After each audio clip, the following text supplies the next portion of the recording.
England, it's Mrs. Brown again. I'm ready to read the next chapter of George's Marvellous Medicine. This chapter is called The Brown Hen. George stood in the farmyard looking up at the roof. The old farmhouse had a fine roof of pale red tiles and tall chimneys. There was no sign of Grandma. There was only a song thrush sitting on one of the chimney pots singing a song. The old Wurzels got stuck in the attic, George thought. Thank goodness for that. Suddenly, a tile came clattering down from the roof and fell into the yard. The song thrush took off fast and flew away. Then another tile came down. Then half a dozen more. And then, very slowly, like some weird monster rising up from the deep, Grandma's head came up through the roof. Then her scrawny neck, and then the tops of her shoulders. "How am I doing, boy?" she shouted. "How's that up for a bash up?" "Don't you think you'd better stop now, Grandma?" George called out. "I have stopped," she answered. "I feel terrific. Didn't I tell you I had magic powers? Didn't I warn you I had wizardry in the tips of my fingers? But you wouldn't listen to me, would you? You wouldn't listen to your old Grandma." "You didn't do it, Grandma," George shouted back to her. "I did it. I made you a new medicine." "A new medicine, you? What rubbish!" she yelled. I did, George shouted. "You're lying as usual," Grandma yelled. "You're always lying." The wrinkled old face high up in the air stared down suspiciously at George. "Are you telling me you actually made a new medicine all by yourself?" she shouted. "Yes, Grandma, all by myself." "I don't believe you," she answered, "but I'm very comfortable up here. Fetch me a cup of tea." A brown hen was pecking about in the yard close to where George was standing. The hen gave him an idea. Quickly, he uncorked the medicine bottle and poured some of the brown stuff into the spoon. "Watch this, Grandma," he shouted. He crouched down, holding out the spoon to the hen. "Chicken," he said. "Chick, chick, chicken. Come here. Have some of this." Chickens are stupid birds and very greedy. They think everything is food, and this one thought the spoon was full of corn. It hopped over. It put its head on one side and looked at the spoon. "Go on, chicken," George said. "Good chicken. Chick, chick, chick." The brown hen stretched out its neck towards the spoon and went peck. It got a beak full of the medicine.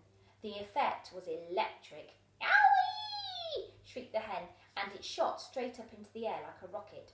It went as high as the house. Then it came down again into the yard, splosh, and there it sat with its feathers all sticking straight out from its body. There was a look of amazement on its silly face. George stood watching it. Grandma up on the roof was watching it too, and then the hen got to its feet. It was rather shaky. It was making funny gurgling noises in its throat. Its beak was opening and shutting. It seemed like a pretty sick hen. "You've done it in, you stupid boy," Grandma shouted. "That hen's going to die. Your father will be after you now. He'll give you socks and deserve you right." All of a sudden, black smoke started pouring out of the hen's beak. "It's on fire!" Grandma yelled. "The hen's on fire!" George ran to the water trough to get a bucket of water. "That hen will be roasted and ready for eating any moment," Grandma shouted. George sloshed the bucket of water over the hen. There was a sizzling sound and the smoke went away. The old hens laid a last egg, Grandma shouted. "Hens don't do any laying after they've been on fire." Now that the fire was out, the hen seemed better. It stood up properly. It flapped its wings. Then it crouched down low to the ground, as though getting ready to jump. It did jump. It jumped high in the air and turned a complete somersault and then landed back on its feet. "It's a circus hen," Grandma shouted from the rooftop. "It's a flipping acrobat." Now the hen began to grow. George had been waiting for this to happen. "It's growing!" "Look, Grandma, it's growing bigger." Bigger and bigger, taller and taller it grew. Soon the hen was 4 or 5 times its normal size. "Can you see it, Grandma?" George shouted. "I can see it, boy," the old girl shouted back. "I'm watching it." George was hopping about from one foot to the other in excitement, pointing at the enormous hen and shouting, It's had the magic medicine, Grandma, and it's growing just like you did. But there was a difference between the way the hen was growing and the way Grandma grew.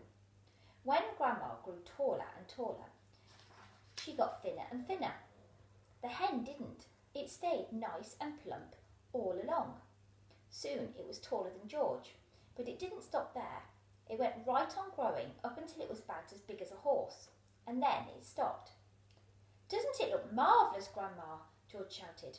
"It's not as tall as me," Grandma sang out. "Compared with me, that hen is titchy small. I am the tallest of them all."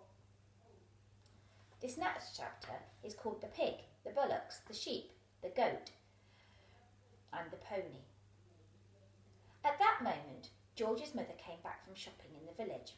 She drove her car into the yard and got out. She was carrying a bottle of milk in one hand and a bag of groceries in the other. The first thing she saw was a gigantic brown hen towering over little George.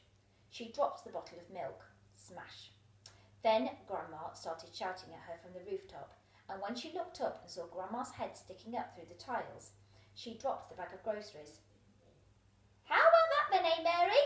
Grandma shouted. "I bet you've never seen a hen as big as that. That's George's giant hen, that is." But, stammered George's mother. "It's George's magic medicine," Grandma shouted. "We've both of us had it, the hen and I." "But how in the world did you get up on the roof?" cried the mother. "I didn't," cackled the old woman. "My feet are still standing on the floor in the living room." This was too much for George's mother to understand. She just goggled and gaped. She looked as though she were going to faint. A second later, George's father appeared. His name was Mr. Killicranky. Mr. Cranky was a small man with bandy legs and a huge head. He was a kind father to George, but he was not an easy person to live with because even the smallest things got him worked up and excited. The hen standing in the yard was certainly not a small thing, and when Mr. Cranky saw it, he started jumping about as though something was burning his feet. "Great heavens!" he cried, waving his arms. "What's this? What's happened? Where did it come from? It's a giant hen. Who did it?" "I did, Grandma," George said. "Look at me!" Grandma shouted from the rooftop. "Never mind about the hen. What about me?" Mr. Cranky looked up and saw Grandma. "Shut up, Grandma," he said.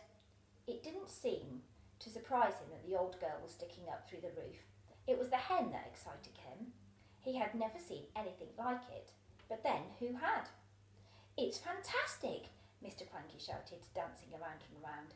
"It's colossal. It's gigantic. It's tremendous. It's a miracle. How did you do it, George?" George started telling his father about the magic medicine. While he was doing this, the big brown hen sat down in the middle of the yard and went "Block, block, block, block, block, block, block." Everyone stared at it. When it stood up again, there was a brown egg lying there.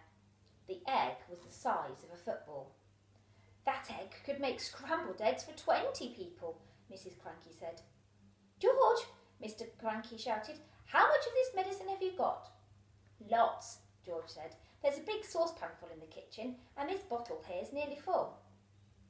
"Come with me," Mr. Cranky yelled, grabbing George by the arm. "Bring the medicine. For years and years I've been trying to breed bigger and bigger animals, bigger bulls for beef, bigger pigs for pork, bigger sheep for mutton." They went to the pigsty first. George gave a spoonful of medicine to the pig. The pig blew smoke from its nose and jumped all about the place.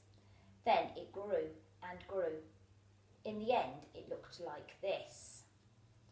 An enormous pig.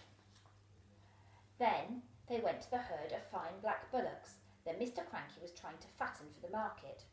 George gave each of them some medicine, and this is what happened. Huge, enormous bullocks. Then the sheep. Then he gave some to his grey pony, Jack Frost. And finally, just for fun, he gave some to Elmer, the nanny goat.